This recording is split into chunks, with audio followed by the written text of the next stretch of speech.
দেখতে জমা হয়েছে। এই দেখো আমাদের গ্রামে বাবা ভোলেনাথের মন্দির। তো এটা আমাদের গ্রামে শিব পুজোর সময় করা হয়েছিল ভিডিওটা। আর এরকম অনেক ভিডিও আমার এডিটিং আছে, এই যে আমার মা এডিটিংয়ের জন্য আমার ভিডিওগুলো কিন্তু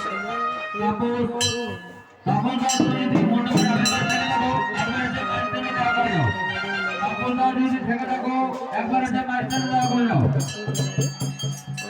এই মন্দিরে জানি না কেমন কি, আমারও হয় অনেকেরই এই মন্দিরে পাওয়াতেই যেন গায়ে একটা করে কাটা দিয়ে যায়।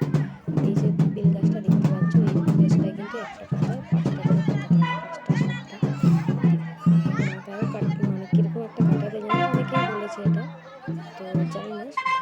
সব মন্দিরে সব জায়গাতেই বাবা ভোলেনাথ আছে, নিশ্চয়ই আছে। যদি কেউ মনে করো যে পাথরের ভগবান আছে, তো বিশ্বাস আর ভক্তি মিলে গেছে। আর এখানে দেখো কত ভক্তরা এসেছে বাবার প্রসাদ খাওয়ার জন্য, এই যে লাইন দিয়ে দাঁড়িয়ে আছে, দেখেই না দেখতে পাচ্ছ কত ভক্ত আছে এখানে। সবাই বসে আছে, কত লোক বসে আছে, আমার ছেলে, দিদির মেয়ে, দিদির মেয়ে বলে আমার ছেলে, সবাই মিলে।